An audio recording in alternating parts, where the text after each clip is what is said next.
M اے Urdu final class میں آپ کا پھر سے خیر مقدم ہے۔ میر انیس کے مرثیے کی تشریح کا سلسلہ جاری ہے۔ اسی سلسلے کو آج آگے بڑھاتے ہیں۔ بند دیکھیں۔ قرآن کھلا ہوا تھا کہ جماعت کی تھی نماز، بسم اللہ آگے جیسے ہو یوں تھے شہ حجاز، سطریں تھیں یا صفیں عقب شاہ سرفراز، کرتی تھی خود نماز بھی ان کی ادا پہ ناز، صدقے سحر بیاض پہ بین السطور کی سب آیتیں تھیں مصحف ناطق کے نور کی۔ اس سے پہلے کے بند میں صبح کے وقت فجر کی نماز کا ذکر ہو رہا تھا۔ اسی سلسلے کو آگے بڑھاتے ہوئے شاعر کہتا ہے کہ جو امام حسین اور ان کے ساتھی نماز پڑھ رہے تھے تو سب سے آگے امام حسین امام کے طور پر بیٹھے تھے اور ان کے پیچھے صفے بنائے ہوئے ان کے ساتھی۔ اس کو انہوں نے قرآن کریم سے تشبیہ دی ہے۔ کہتے ہیں کہ قرآن کھلا ہوا تھا کہ جماعت کی تھی نماز، یعنی کہ حضرت امام حسین اور ان کے ساتھی جو نماز پڑھ رہے تھے جماعت کے ساتھ، وہ مانو قرآن کریم کی طرح، وہ قرآن کریم کی طرح ایسا لگا تھا قرآن شریف کھلا ہوا ہے۔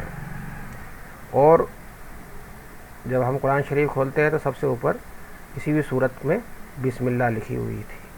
تو حضرت امام حسین شہ حجاز حضرت امام حسین کا ہے۔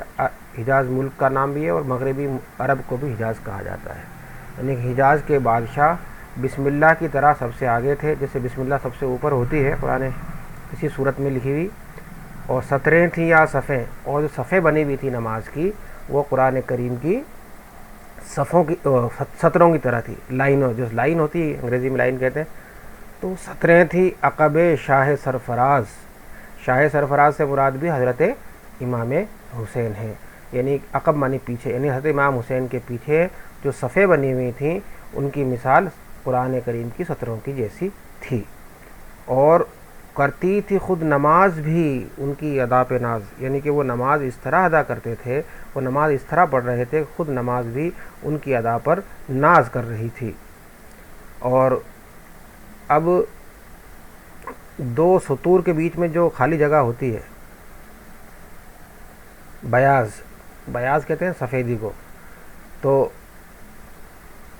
صدقے سحر بیاض پہ بین السطور کی دو لائنوں کے بیچ میں جو جگہ ہوتی ہے خالی ہوتی ہے وہ سفید ہوتی ہے، تو صفیں بنی ہوئی تھی اور ان کے بیچ میں جو خالی جگہ تھی اس کو شاعر نے بین السطور دو سطوروں کے بیچ میں،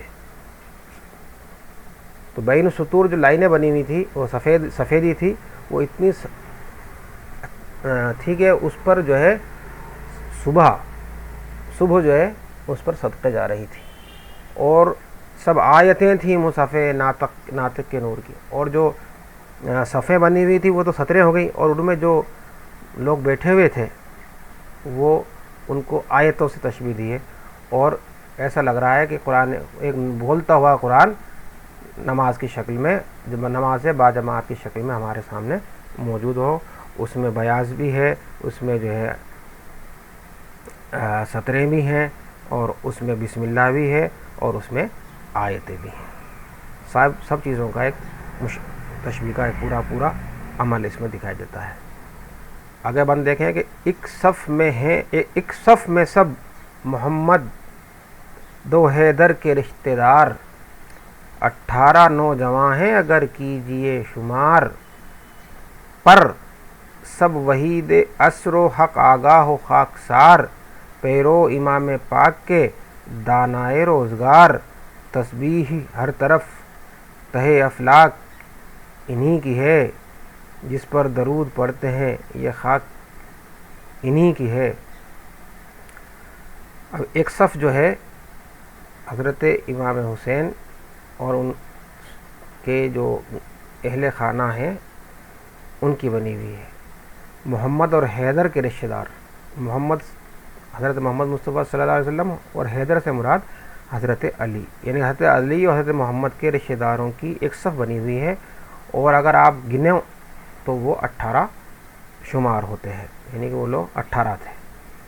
لیکن پر سب وحید عصر، یعنی کہ سب ہر ایک جو ہے وحید عصر تھا، اپنے زمانے کا اکلوتا تھا، حق کو جاننے والے تھے، حق سے آگاہ تھے، اور خاکساری تھی ان میں گھمنڈ نہیں تھا، عجز تھی، انکساری تھی، امام پاک کے پیرو تھے، امام پاک کو فالو کرنے والا تھے، دانائے روزگار،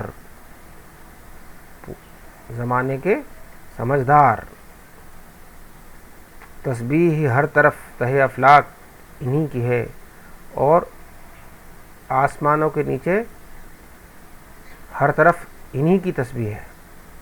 تسبیح آپ جانتے ہی ہیں.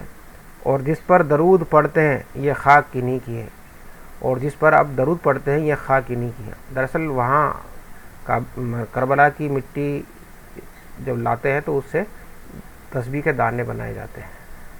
تو شاعر نے اسی طرف اشارہ کیا ہے کہ جس پر درود پڑھتے ہیں یہ خاک انہی کی ہے، یعنی کہ اس مٹی سے جو تسبیح کے دانے بنائے جاتے ہیں تو اس پر جو ہے تسبیح پڑھی جاتی ہے. تو اس لیے ہر دنیا میں جو تسبیحیں الگ الگ مقامات پر پڑھی جا رہی ہیں وہ انہی کی خاک کی بنی ہوئی ہے، انہی کی مٹی کی بنی ہوئی ہے.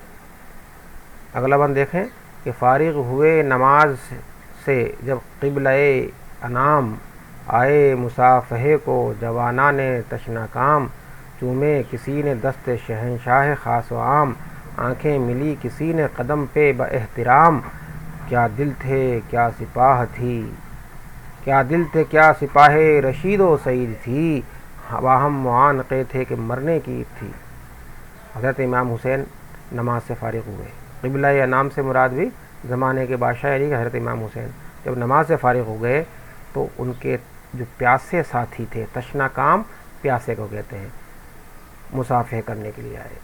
چومے کسی نے دست شہنشاہ خاص و عام، شہنشاہ خاص و عام، عام اور خاص کا بادشاہ، یعنی کہ حضرت امام حسین، ان کے حضرت امام حسین کے ہاتھ چومے. آنکھیں ملی کسی نے، اور کسی نے اپنی آنکھیں ملی، اور کسی نے آپ کے احترام کے ساتھ قدم چومے. کیا دل تھے کیا سپاہ رشید و سعید تھی، کیا دل تھے ان لوگوں کے، یعنی کہ حضرت امام حسین ان کے ساتھیوں کی طرف اشارہ ہے کہ کیا دل تھے کیا سپاہ رشید و سعید تھی.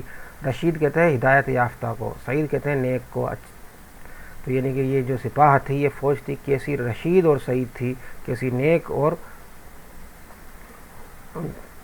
اچھی تھی، مبارک تھی.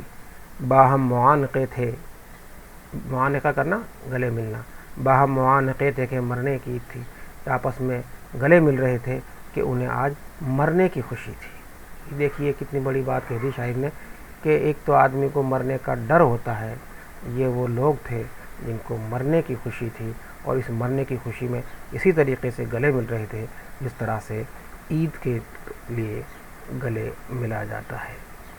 تو آج ہم نے میر انیس کے ان 3 بندوں کا مطالعہ کیا. یہ سلسلہ آگے اسی طرح سے جاری رہے گا.